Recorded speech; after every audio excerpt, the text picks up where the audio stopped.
ग्राम पंचायत देवगांव में चल रहे फर्जीवाड़ा के खिलाफ ग्रामीणों ने खोला मोर्चा। फर्जी दस्तावेजों से सरपंच बनवा कर आदिवासी महिला के नाम दबंग चला रहा सरपंची। निजी भूमि पर जबरन सीसी रोड का निर्माण कार्य। शिकायत करने पर फर्जी हरिजन एक्ट में फंसाने की दी जाती है धमकी। पन्ना जिले के अजयगढ़ जनपद अंतर्गत ग्राम पंचायत देवगांव में अभी तक निर्माण कार्यों के नाम पर फर्जी आहरण के मामले सामने आ रहे थे, लेकिन अब फर्जी तरीके से सरपंच बनने के आरोप भी ग्रामीणों के द्वारा लगने लगे हैं। बताया गया है कि निर्माण कार्यों के नाम पर फर्जी तरीके से राशि निकालने की शिकायत सीएम हेल्पलाइन एवं जनसुनवाई में करने पर SC/ST एक्ट के मुकदमे में फंसाने की धमकी दी जाती है। नहीं मानने पर उसे पर फर्जी केस में फंसा दिया जाता है। इसी प्रकार 61 वर्षीय वरिष्ठ भाजपा नेता प्रमोद तिवारी के साथ भी हो चुका है। भ्रष्टाचार की शिकायत करने पर वार्ड क्रमांक 5 के पंच धर्मेंद्र सिंह राजपूत को भी फर्जी FIR की धमकी दी गई है। प्रमोद तिवारी ने बताया कि यह महिला ग्राम पंचायत देवगांव की नहीं है, किसी दूसरे व्यक्ति के साथ वोटर लिस्ट में नाम जुड़वाया गया है, जबकि उस व्यक्ति का विवाह पहले से ही दूसरी महिला के साथ हो चुका है। इस प्रकार फर्जी जाति प्रमाण पत्र एवं वोटर लिस्ट में फर्जी तरीके से नाम जुड़वाकर साजिश के तहत कुछ दबंग और राजनीतिक लोगों के द्वारा महिला को यहां का सरपंच बनाकर स्वयं सरपंची चलाई जा रही है, जिसमें स्थानीय इंद्रपाल पटेल एवं कुछ अन्य व्यक्तियों के नाम बताए गए हैं। कई बार जनपद पंचायत, जिला पंचायत और कलेक्टर कार्यालय में शिकायत के बाद भी कार्यवाही नहीं होने से लोगों में आक्रोश व्याप्त है और शीघ्र कार्यवाही नहीं होने पर लोगों ने आंदोलन की चेतावनी दी है। आपको बता दें कि ग्राम पंचायत देवगांव के किशनपुर में निजी जमीन पर सीसी रोड का निर्माण भी जबरन कराया गया है, जिसकी शिकायत भी ग्रामीणों के द्वारा कलेक्टर के यहां की गई है। वहीं जिला पंचायत पन्ना के CEO संगप्रिय ने मामले की जांच करवाकर दोषियों पर कार्रवाई का आश्वासन दिया है। पंचायत देवगांव में भ्रष्टाचार अपनी चरम सीमा पे है। यहाँ पंचायत को इंद्रपाल पटेल या पप्पू पटेल द्वारा हाईजैक कर लिया गया है। केवल यहाँ गुंडागर्दी, हरिजन एक्ट लगवाने की धमकी पंचायत द्वारा दी जाती है, सरपंच द्वारा दी जाती है और फर्जी पूरे काम कराए जा रहे हैं। अभी यहाँ निर्माण कार्य हुआ है, उसमें पूरा भ्रष्टाचार टोटल हुआ है। निर्माण कार्य में सुदूर सड़क योजना, बाजारपुर रोड हो गई, किशनपुर रोड हो गई। किशन रोड में 3 लाख, किशनपुर रोड में 3,51,000 रुपये निकाल लिए, काम बिल्कुल नहीं हुआ। कुरियन नाला और गरीबी अलमेन में 1 नग काम कराया, 11 नग पेमेंट निकाल लिया। तो ये रोजगार सहायक, सरपंच और सचिव, सब इंजीनियर सब मिल के भ्रष्टाचार कर रहे हैं, पूरा फर्जी। और अब नहीं, यहाँ पूरी पंचायत में सब पटेल है, सब अधिकारी पूरे पटेल है, तो सब अपने रिश्तेदारों के पैसा डाल के और कागज निकाल ले रहे हैं। इसकी शिकायत कहाँ की आपने? इसकी हमने क्या होता आप लोगों के पास शिकायत करने के बाद? शिकायत कोई नहीं सुनता हमारे यहाँ।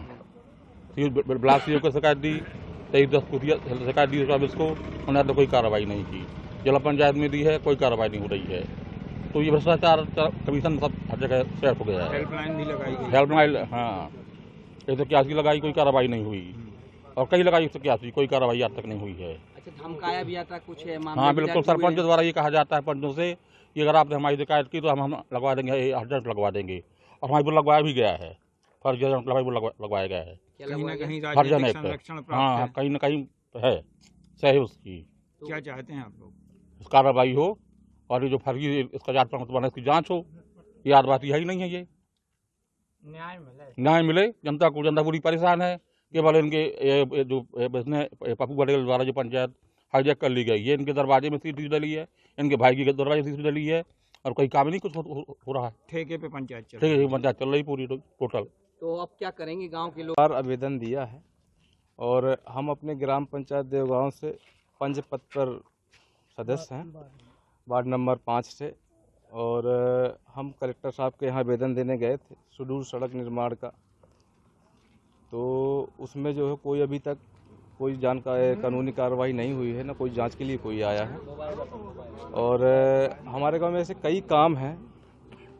एक नंदपाल के सामने पीपल का पेड़ है, वहाँ चबूतरे के लिए पैसा निकला था 80,000 रुपये, आज तक कुछ नहीं बना वहाँ का। और कुरियन नाला में ग्रेवियन बने, कई तालाबों का घोटाला है। हम आपसे बस यही कह रहे हैं कि कलेक्टर साहब से यही आवेदन करने गए थे, कई बार किए, कोई सुनवाई नहीं है कि जांच हो जाए। गांव के लोगों ने आपका कई जगह शिकायत की, CM हेल्पलाइन भी लगाई, किंतु कोई निराकरण नहीं। हाँ, कोई निराकरण नहीं किया। तो क्या चाहेंगे आप? अब लोग चाह रहे हैं जांच बैठे इनके ऊपर, इन सभी कामों की जांच हो। कहीं ना कहीं दबंगों के द्वारा हाँ। पंचायत को हाईजैक कर लिया गया है। बिल्कुल, पप्पू राम इंद्रपाल पटेल के द्वारा पंचायत को हाईजैक करके, और वो अगर इनके खिलाफ कोई जाता है तो इनको हमें धमकी भी मिल रही है, हमको खुद धमकी मिली। हम एसपी साहब के यहाँ आवेदन भी दे के आए हैं। और कहीं ना कहीं दबंगों को राजनीतिक संरक्षण प्राप्त है। जी बिल्कुल, किस प्रकार की धमकियां दी जाती हैं? हमें इस प्रकार की धमकी दी जाती है, तुम रात बिरात चलते हो, देख लेंगे तुमको, तुम्हें झूठा केस लगाएंगे। और 76 की धमकी ज़्यादातर देते रहते हैं। आदिवासी महिला है, उनके द्वारा वो कई बार लगा चुकी है 76। उनके बीच में कोई भी कामों में शिकायत वगैरह कुछ आता है, उनको बस यही काम है 76 लगवाना उनका बस। अच्छा, गांव के लोग अब क्यों जागे हैं, पहले से क्यों? गाँव का एक मामला आया है जहां किशनपुर में एक सुदूर सड़क बनाई गई है जो निजी भूमि पर बनाई गई है। क्या है सर पूरा मामला? ये आपके द्वारा संज्ञान में लाया गया है कि जो सुदूर सड़क बनाई गई है वो निजी भूमि पर बनाई गई है, ऐसा कहना है।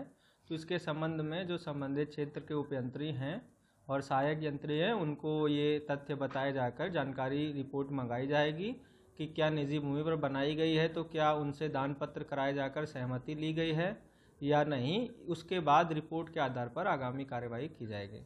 स्थानीय लोगों के द्वारा वहाँ शिकायत की गई तो उनके ऊपर हरिजन एक्ट के मामले भी दर्ज कराए गए हैं। वो एक अलग विषय है। अगर इसमें पंचायत चूँकि एजेंसी है तो पंचायत एजेंसी ने अगर जो निर्धारित प्रक्रिया है उसके विपरीत जाकर कोई कार्य कराया है तो उसके संबंध में पंचायत की जवाबदेही ली जाएगी, और बाकी जो कोई दांडिक प्रक्रिया या कानून के अंतर्गत कोई कार्रवाई की गई है वो पुलिस से संबंधित प्रकरण होगा। ऐसे भी ग्रामीणों ने आरोप लगाए हैं कि वहाँ जो वर्तमान में सरपंच है वो फर्जी रूप से सरपंची कर रही है। ये जो आपके द्वारा बताया गया कि उनका वर्तमान में मतदाता सूची में नाम नहीं है, तो इसके संबंध में भी जनपद से सीओ जनपद साहब से रिपोर्ट मांगी जाएगी कि क्या जो